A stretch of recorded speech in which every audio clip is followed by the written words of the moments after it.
Como ustedes saben, los nombres de los libros en hebreo son simplemente las primeras palabras significativas del texto. El libro de Shemot empieza con Ve'ele Shemot. Digo significativo porque la primera palabra es Ve'ele.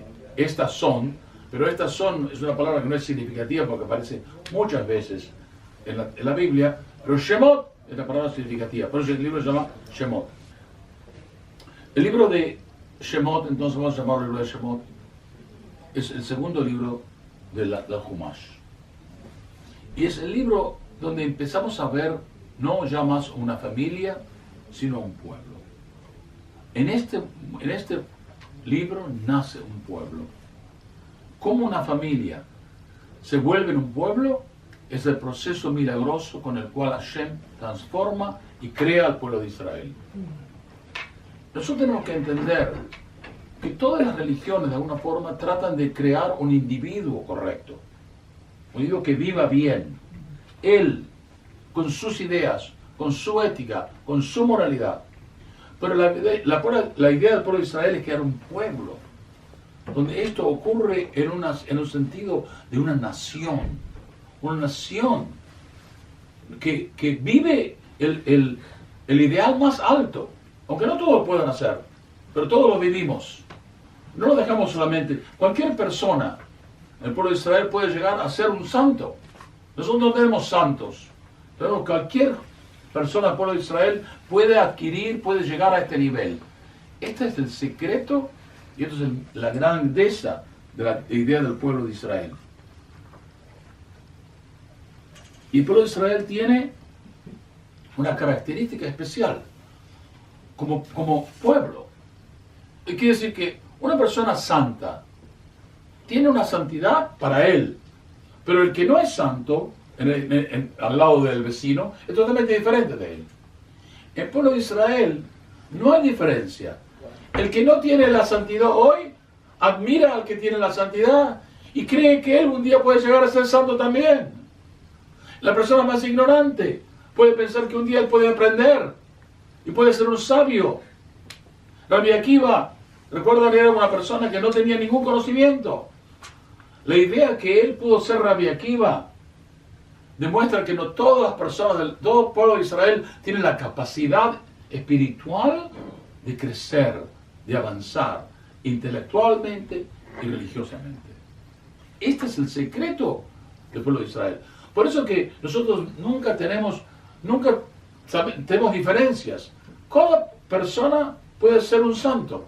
Lo vemos como una persona que puede llegar a la santidad. Nadie puede decir yo no puedo llegar ahí. Si sos parte del pueblo de Israel, si eres parte del pueblo de Israel, tú tienes toda la capacidad de la gente más grande. Y todos compartimos. Entonces, en otros países, en otras religiones, hay santos, hay sabios, hay intelectuales, pero estos no son separados del resto del pueblo. No hay nación del pueblo. Acá es un pueblo donde estamos uno con el otro. El que estudia Hebreo Yeshiva está apoyado por el hombre que le está dando dinero. Y dicen los rabinos que cuando van al cielo, el premio del que estudió y de aquel que lo ayudó es el mismo. No es diferente. Esta es la idea del pueblo. Por eso siempre nosotros llamamos un pueblo santo. No solamente una persona santa, sino un pueblo santo. La parashá empieza, estos son los nombres de los hijos de Israel que vinieron a Egipto con Jacob. Vinieron como una familia, pero salen como un pueblo. Ahora, ¿cómo se crea el pueblo? Eso es un punto importante que tenemos claramente que explicar.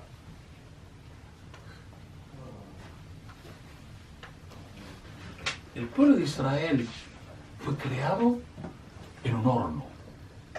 Incluso los rabinos llaman esto el horno no sé cómo se dice en español, el crucero, ¿no? Crucero. Donde se hace la purificación de los metales. ¿Por qué Egipto se llama esto? Bueno, en primer lugar, veamos lo que pasa.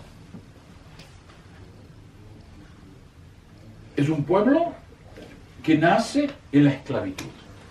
La esclavitud los fuerza a hacer dos cosas. Primero, los fuerza a estar unidos, porque nosotros todos los mismos, todos esclavos. Y todos compartimos de alguna forma un problema. ¿No es cierto? Cuando una persona tiene un problema, las prisiones, por ejemplo, en otros momentos difíciles, cuando todos tienen el mismo problema, la gente se une. ¿Cómo vamos a resolver este problema? Tenemos un sentido, la solidaridad es creada por el sufrimiento. La esclavitud crea un sentido de solidaridad. Segundo, un sentido de separación, porque ellos no son como los esclavos, los que hacen la esclavitud. Los amos y los esclavos son dos partes diferentes del mundo. El pueblo de Israel empieza a sentir que ellos no son como los egipcios. Ellos no son los que esclavizan. Ellos son los esclavos. Y ahí aprende el pueblo de Israel una cosa muy importante: la importancia de la libertad. Eso quizá es el aspecto más lindo de todo este concepto. Que ellos aprenden el principio de la libertad. Justamente porque el amor a esta libertad, la repulsión, el odio a la injusticia, la intolerancia de la opresión de una persona por otra, estos son los conceptos que se crean en el pueblo de Israel en Egipto. Cuando emerge de Egipto el pueblo, tiene tres elementos importantes. Primero, ellos saben que son un pueblo unido. La solidaridad se ha convertido en un glue, en un cemento que los agarra todos juntos. Eso es una cosa que el pueblo de Israel hasta hoy en día. Hay un problema, un judío lo tiran en Francia, los judíos de Argentina, los judíos de Israel, todos están preocupados. El sentido de unidad. Esta unidad se creó en Egipto. Segundo, se creó un sentido de diferencia. Nosotros no somos los esclavizadores. Nosotros no somos los que hacen mal al mundo. Somos un pueblo especial. Un pueblo que lleva ideales diferentes de todo el mundo. Así como Abraham. Abraham era, ¿recuerdan cómo Abraham lo llamamos el hebreo? La palabra hebreo en hebreo quiere decir del otro lado. Entonces Abraham siempre estaba del otro lado. No era parte de la cultura del mundo, era una cultura diferente. Por eso que el pueblo de Israel siempre es diferente.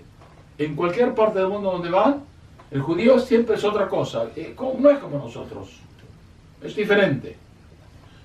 Todos nos ven como diferentes y nosotros nos vemos como diferentes. Esto se creó en la tierra de Egipto. Ya en Egipto creció esta diferencia. Y el tercer elemento, nosotros somos los que llevan el amor a la justicia, el odio a la injusticia, la repulsión a la esclavitud. Nosotros somos aquellos que nosotros estamos viviendo en un mundo donde hay opresión, y nosotros somos los que llevamos el sentido de que tiene que terminar la opresión. La idea del Mesías que va a salvar a los oprimidos es una idea exactamente una idea que nace en Egipto. El pueblo de Israel está esclavizado y espera un Salvador. Y así va a ser en el futuro también. Nosotros siempre estamos esperando a un Mesías. Esto se lo aprendimos en la tierra de Egipto. Moshe fue el primer Mesías de alguna forma, nos salvó. Y ahora estamos esperando al final de la historia que venga otro para salvarnos a todos, no solamente a nosotros, sino a todo el mundo. Miren una cosa tan linda. En Egipto el pueblo de Israel aprendió que había un Mesías para ellos. Ahora el pueblo de Israel está pensando en un Mesías para todo el mundo, para salvar a la humanidad. La humanidad que sufre de la injusticia, de la inmoralidad, de la opresión.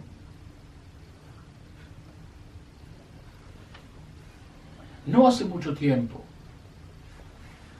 y hoy en día todavía algunos no lo quieren aceptar, pero existe todavía el ideal o la idea que la fuerza es lo que determina la verdad. El más fuerte es el que tiene razón. Y el que es débil pierde porque debe perder. El enfermo, el que no está perfecto en su cuerpo, no merece vivir. Este es un mundo para aquellos que son perfectos, que son ideales. Y el débil representa un defecto de la humanidad. Por eso los alemanes, y Max Schemann, que Dios borre su nombre, habían hecho durante la Segunda Guerra Mundial clínica para matar a chicos y perseguir a personas, judíos, gitanos, cualquier persona, también los eslavos, cualquier persona que no era aria. Es porque ellos creían que solamente las personas perfectas debían vivir. Entonces, el pobre, el que tiene un problema defectuoso, hay que tirarlo. El problema, nosotros, al contrario, hubo un filósofo, Nietzsche, que criticaba al judaísmo como una religión de esclavos. Dice, solamente una persona que son esclavos pueden pedir merced. La persona que no es esclavo no necesita merced, él tiene su fuerza, su independencia. Entonces, él criticaba al cristianismo, al judaísmo, como religiones que son de esclavos. Esto es justamente nuestra virtud. En la esclavitud que nos enseñó que todo ser humano debe ser libre. No importa si es alto, flaco, o tiene un problema de defecto o no. Todo ser humano tiene algo interior que tiene su valor y tiene que vivir con ese valor. Entonces, lo que estamos diciendo es que el pueblo de Israel se crea en lo opuesto. Generalmente uno diría, la felicidad crea la felicidad. Eso es al revés. Es el problema, el conflicto que crea la felicidad.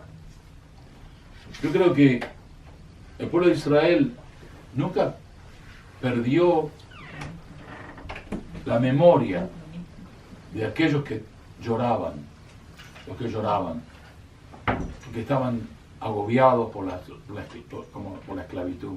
Nunca se olvidaron de esto. Nosotros tenemos este concepto de que hay sufrimiento humano. Por eso la Torá dice, ustedes tengan compasión por los extranjeros, porque ustedes fueron extranjeros en la tierra de Egipto. Todo este concepto viene del sufrimiento. Ahora vamos a hablar de otro aspecto en esta historia. Una cosa muy linda. Todos sabemos que Moshe Rabenu fue elegido como el representante de Hashem para salvar al pueblo de Israel. ¿Por qué Moshe? Bueno, hay muchas razones. Primero, era una persona que tenía la capacidad espiritual. Pero segundo, él vivió en un palacio. No fue esclavizado. Él no tuvo miedo de nadie. Porque él nunca tuvo miedo. Entonces él tuvo el coraje de poder hablar. Por eso fue elegido. Por eso cuando él sale la primera vez y ve una injusticia, él castiga al egipcio. ¿Es cierto? Lo castiga porque es una persona que tiene otra vez un sentido de justicia. Entonces Dios dijo, a este lo voy a elegir como el salvador de mi pueblo. ¿Y cuál es la primera parte? Cuando Dios le dice a él, miren ustedes, le dice a él, usted tiene que ser mi mensajero. Y Moshe le dice, quiero algo. Moshe le dice, un momentito, yo no puedo ir ahora a salvar al pueblo de Israel. Primero, tengo que pensar en mi hermano, Aarón. Porque Aarón había sido siempre el líder del pueblo de Israel durante la esclavitud. ¿Y cómo me van a mencionar a mí como jefe? Eso va a herir, va a ofender a mi hermano. Dios le dice, no te preocupes. Él va a estar contento. Yo se lo conozco a Aarón, le conozco la verdad de Aarón. Después le dice, no, y tengo que ir, primero, antes de ir a Egipto, tengo que ir a avisar a mi suegro, a Yitro. ¿Te acuerdas que Yitro lo tomó? ¿Por qué va Yitro? Dice, porque Yitro me protegió cuando yo estaba corriendo, escapándome de Egipto.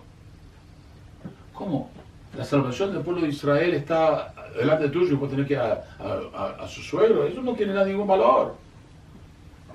La Torah dice sí. La Torah nos enseña. La persona debe estar, tiene que ser ética aún con las cosas pequeñas. No porque uno tiene algo grande para hacer, puede olvidarse de la ética individual. Quiero contarles ahora la historia quizá más famosa, una de las historias más famosas de la Biblia. La historia del arbusto, del snake. Dice la Torá, cuando Moshe estaba siendo un pastor del rebaño de Yitro, su suegro, él llegó a un monte, que es el monte de Joreb, que después va a ser el monte donde se va a hablar la Torá. Y ahí apareció un ángel en una llama de fuego que salía de la zarza. Y él vio que la zarza estaba ardiendo en el fuego, pero la zarza no se consumía. Esta visión tan importante es la visión que realmente nos enseña algo fundamental del mensaje que Dios le dio a Moshe Rabbeinu. ¿Cuál es el mensaje de la zarza? Moshe Rabbeinu estaba preocupado por el pueblo de Israel en la tierra de Egipto. Estaban esclavizados, sufriendo. Egipcios que raptaban a las mujeres israelíes, judías, que les pegaban a los viejitos, los mataban, tiraban a los niños en el Nilo. Una tragedia. Y Moshe Rabbeinu, pensando en este sufrimiento del pueblo, él pensó, el pueblo de Israel no va a vivir más.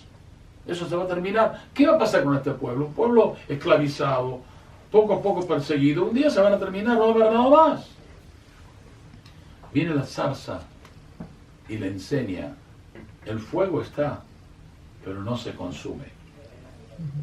Este es el mensaje que Dios le dio a Moshe Rabbeinu por la zarza. Moshe Rabbeinu tenía en su mente una imagen. La imagen del pueblo que estaba perdiendo. Ustedes a veces tienen un sueño, ¿no es cierto? Y el sueño ver una cosa que les da un mensaje. Es un mensaje muy vivo. A veces hay pesadillas, ¿no es cierto?, que nos preocupan por muchos años. Esos mensajes son muy poderosos, visuales. Por eso Dios tuvo que hacer un mensaje que contrarrestaba el mensaje, la imagen de Moshe. Moshe tiene una imagen del pueblo de Israel desapareciendo. Y ahí Dios le dio otro mensaje. Este mensaje es que Dios va a proteger al pueblo de Israel. La zarza no va a consumir al pueblo. ¿Cuál es el mensaje de la zarza? Que un proceso natural puede ser cambiado, porque el fuego rompe algo. ¿Y por qué no lo quemó? Porque Dios no lo quiso.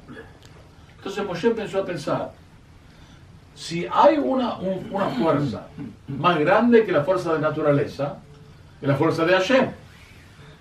Y si esa fuerza de Hashem puede cambiar las leyes de la naturaleza, también puede cambiar las leyes de la historia. Y un pueblo esclavizado puede ser liberado. ¿Ven la lógica?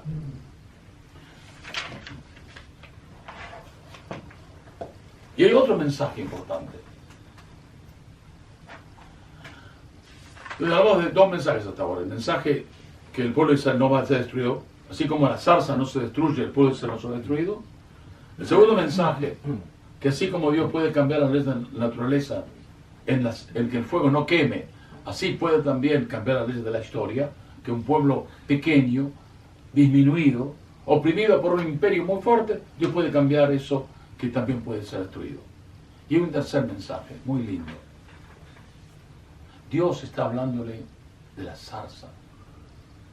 La zarza es uno de los arbustos más pequeños que existen.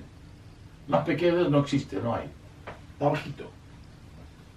No en un árbol, no en una palmera grande, como Dios es grande, pero es lo más pequeño. Y eso demuestra algo un mensaje muy importante. Si Dios está aquí, si Dios está presente en esta zarza, está hablando de esta zarza, entonces Dios seguro está con los esclavos de Egipto. Cuando lloran, cuando las mujeres son raptadas, cuando los niños están llorando, Dios está ahí también. Dios ve todo. Y si Dios ve, Él lo va a salvar.